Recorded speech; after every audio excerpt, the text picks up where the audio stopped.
Hey guys, welcome back to the channel. Thanks for watching. And if you remember on the last video, I was cleaning up my reef tank, and unfortunately I think I have lost my dotty back, so all I have in here now as far as fish goes is the clownfish, my tuxedo urchin, and a snail and some hermit crabs. But I'm trying to remedy that. I bought this polycarbonate. You can't really see it. It's a really thin sheet. Let me see if I can show you guys. So my goal with this was actually to cut this out and cut it around the cables and everything and try to make two separate tops for this. But it came in and it was way more thin than I thought. So it actually just kind of fell into the tank, which I expected. I just put it on here to keep the moisture in the tank so I wouldn't have to top off the roadie constantly. But the tank is looking better. Everything's going well so far with kind of trying to remedy my wrongs, but I wanted to step up the filtration just a little bit extra and provide a little bit more flow to the tank. So what I plan on doing is I've got a really cheap freshwater filter, and I'm going to set it on this side. So as the flow comes out from over here, it kind of pushes this way, and then hopefully it'll catch over here and then kind of push back towards the intake side for the filtration and the heater. Now, this filter we're going to go over, like I said, it is a freshwater nano tank filter, so it's pretty small, but I think it's going to give this tank just a little bit of the boost it needs. So let's go take a look at the filter. Okay guys, so this is my watchmaking mat. We're going to use this to go over the nomenclature and kind of take a look at this cheap little filter. It's actually a really nice, it's definitely not like super quality or anything, but anyway, let's just kind of dive into it and I'll show you guys. This right here is the intake, right? So typically the filter would sit like this on the glass. So we've got a little sponge here that goes over the intake. This right here, I've got it kind of tight in there, and trying to do this with one hand, it's going to make it kind of difficult. But anyway, that comes off. You've got the housing here, which comes off. And then inside of here, it's very basic. So the intake will come out. And then inside of the intake, you can see right here, this is going to be your impeller housing. So you can see your impeller in there. Pretty small impeller, also looks kind of cheap. Might be kind of difficult to get out to clean when needed. Also, the motor is not very accessible, but I shouldn't really need to get to that. And then this is the part that's most concerning, but this is, remember, for a nano tank, so this isn't a huge deal. As everyone knows, you can always upgrade this. This is your cartridge. Now this appears to have some pretty heavy mechanical filtration on one side, and then you can hear what sounds like probably ceramic and carbon inside of here. I believe that's what's inside of there. So that's your only filtration besides your external, initial mechanical filtration for your intake. And that just slides down in there like so. And then we can put this back on the housing. Pretty simple.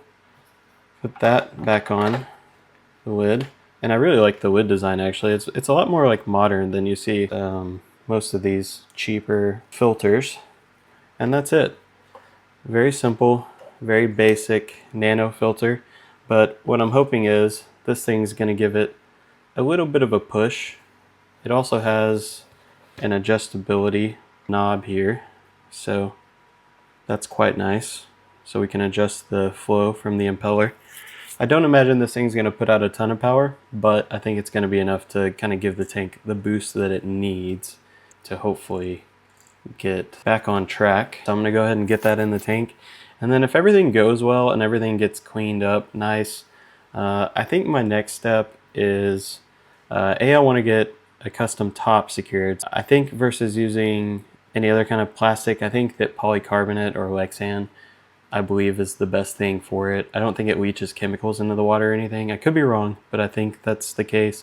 And I think it's going to be more durable. And I think that Lexan probably won't heat or warp as much in the heat from the light, which that light's not putting off a ton anyway, but just to be on the safe side. So after that, I would like to probably get another clownfish. So I have 2 clowns and a anemone. I did have one in there, and I tried to move it because I thought it was injured or something, and I don't know if that caused it to die, like if I injured it more or what the case was, but that kind of sucks because one, I killed it, and two, that thing was kind of expensive. And then I don't know about corals. I still have a lot to get dialed in before I even think about corals again. But anyway, let's go ahead and slap this on there now and see how it does. So what I'm going to do now is pull this ugliness off. Try to let that drain. Oh, my sea urchin is hanging out right there. What are you doing, Tux? Pop you back on there. I think I kind of pulled him off. And I didn't mention this last time, I'm actually running the Aquarium Co-op air pump. It's got a battery backup in it, pretty cool. Really like Corey's products that he uses, or that he kind of helps create. The guy is a real innovator in fish keeping, and he's really doing a lot for the community, so I really like people like that. Let's see. Okay, nice. So this is actually really cool. This fits almost as if it was built for this tank. Wow. I mean, it literally, it fits so snug. It's like it was built for this. That's amazing. And it has a little thing that rests on the glass underneath here. Wow, that is incredible. Now I'm gonna need to prime this. Actually, what I'm gonna do, because it's not gonna require too much, I'm just gonna use my salinity hydrometer. Let's go ahead and test this while we're at it. Oh, and it's pretty good. Could use a little bit of fresh water, but that's okay. Let's see if I can do this without spilling it everywhere. Try to dump that in there. If you didn't know, these pumps, oh gosh, these pumps usually require you to fill them up somewhat to get them to prime. These hang on the back filters. If you ever hear anyone saying HOB or talking about HOB, that's what they're talking about. So I'm gonna tidy up all these cords later, but for now I'm just gonna get it plugged in. See if we can get it running. Hopefully that was enough water. All right, see if that was enough to get her fired up. And it sounds like it's working. Looks like it's filling up. I think it's gonna work. And there she goes. Very nice.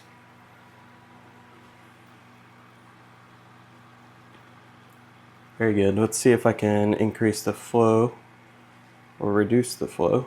So that, I think, has reduced it. Let me go the other way. Yep. That's opening it up. It's not too much of a difference. I guess it just kind of goes until it goes, but okay. So that's pretty neat. Let's go ahead and pop this back on.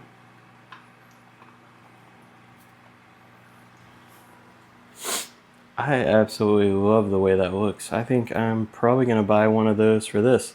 I don't know, it depends. I actually stopped running a filter on this tank quite a long time ago, probably at least 6 months ago. And this tank I just strictly do water changes on, and it has tons of plants. I've got to refill my CO2, and I make my own CO2 with citric acid and baking soda and water. So I don't go get it filled anywhere. I just kind of do it myself. But anyway, it takes a little bit of time to do. Not too much, but you got to be kind of careful with it. So I try not to do it whenever I feel like I'm going to rush myself. But anyway, guys, I don't think this filter is going to do a whole lot. And the plan eventually is if, let me see if I got some. Yeah. So what I'll do is probably upgrade the filtration in it with this filter floss, because that's probably going to get gunked up pretty quickly. But for now, I think it's going to help clear up this tank even more. And we'll just kind of see what happens. But I thought a little bit of bonus filtration couldn't hurt, and a little bit of extra flow. And as you can see, it's not much at all. This would actually be a really, really good filter for a beta because it's not high flow. So if you have a micro tank or nano tank, and you have a beta and you're looking for a filter, this is perfect, guys. I'm going to link this down in the description in case you're interested in getting it. So yeah, I think this is going to be a really nice little addition. And eventually I'm going to get some thicker polycarbonate or whatever like sand. And I'm going to do some kind of custom cutout here. I don't know if I'm going to use a jigsaw or Dremel or what, but I'm going to make this thing, I'm going to make it right. I've got to right my wrongs at this point because I'm just totally ashamed of how bad I've let this thing get. Obviously it's looking a lot better now, but it's still got a long ways to go. So if you guys are enjoying these videos on the reef tank, that's not really a reef tank at the moment, you know, give it a thumbs up. That way I know that you're still like interested in these kind of videos. It's just a giant science project, really. This is the Reef Master Test Kit. I did use this, and actually everything in here looked good but my phosphates. My phosphates are really, really high, and I'm sure that contributed to probably a lot of things going wrong in here, and it was really, really bad. So I think doing a few more water changes is probably not going to hurt, and try to get those levels down. Everything else was actually perfect. I'm not sure how I got so far off on those, but I think just not doing enough water changes, to be honest. And yeah, it sucks to admit that. I just have to suck it up and do the best I can now to fix it. So I'm gonna try to do better and try to hold myself accountable by making these videos to kind of stay on this thing. So anyway, we're gonna take this ugly mess and let it run, and hopefully get it fixed soon so that it matches with this tank a little better, because this one is not near as nice, and I definitely need to get it up to standard, because I want to take care of my little guy down here, Erwin, or girl guy, whichever one it is right now. So anyway, thanks guys for watching. I really appreciate the comments and stuff, and I'll see you guys in the next one.